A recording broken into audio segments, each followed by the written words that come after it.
सामाजिक जीवन।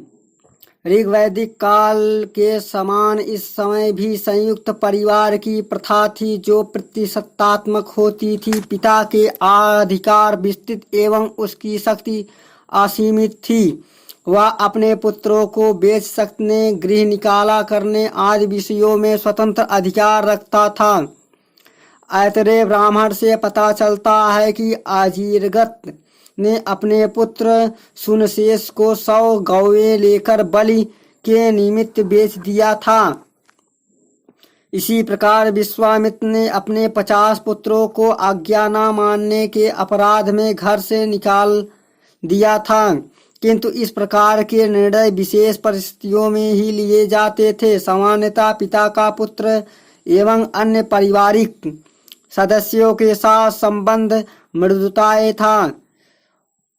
वर्णों के क्रमशः कठोरता आने लगी थी और अब वे जाति के रूप में परिचित होने लगे थे, परंतु इस समय भी जाति प्रथा उतनी अधिक कठोर नहीं बनी जितनी सूत्रों के काल में देखने को मिलती है। व्यवसाय परिवर्तन कुछ कठिन सा हो गया था। धार्मिक और सामाजिक क्षेत्र में चारों वर्णों ब्राह्मण, क्षत्रिय, वैश्य और शूद्र के कर्तव्यों, अधिकारों और स्थितियों में विभेद किया जाने लगा। शतपथ ब्राह्मण में चारों वर्णों की अंत्येष्टि के लिए 4 प्रकार के टोली का उल्लेख है। संबोधन के ढंग से अलग अलग मिलते हैं। प्रत्येक वर्ण के उपयोग के लिए अलग अलग रंग के यज्ञोपवीत का विधान मिलता है। ब्राह्मण को यही, क्षत्रिय के आगति, वैश्य के आद्रव तथा शूद्र को आधव कहकर संबोधित किया जाने का विधान मिलता है। इन सबसे स्पष्ट है कि वर्ण भेद उत्तरोत्तर बढ़ते जा रहे थे। समाज में अनेक धार्मिक श्रेणियां का उदय हुआ, जो कठोर होकर विभिन्न जातियों में बदलने लगी। व्यवसाय आनुवंशिक होने लगे। चर्मकारों, रथकारों, धातुकारों आदि की अलग जातियां बन गई। कुछ सीमा तक अंतर्वर्ण विवाद होते थे। ऐतरेय ब्राह्मण में चारों वर्णों के कर्तव्यों का वर्णन मिलता है। ब्राह्मणों को दान देने लेने, सोमपाई, कार्यशील तथा इच्छा अनुसार भ्रमण करने वाला कहा गया है। कुछ उल्लेखों में ब्राह्मण को राजा से भी बड़ा बताया गया है। शतपथ ब्राह्मण में कहा गया है कि राजा अपनी शक्ति ब्राह्मण से ही प्राप्त करता है। क्षत्रिय या राजा भूमि के स्वामी होते थे। वे देश की रक्षा के लिए युद्ध करते तथा प्रजा से कर लेते थे। ऐसा लगता है कि इस समय ब्राह्मणों तथा क्षत्रियों में सामाजिक प्रतिष्ठा के लिए प्रतिस्पर्धा प्रारंभ हो गई थी। शतपथ ब्राह्मण एक दूसरे स्थान पर क्षत्रिय और ब्राह्मण की अपेक्षा श्रेष्ठ बताया है।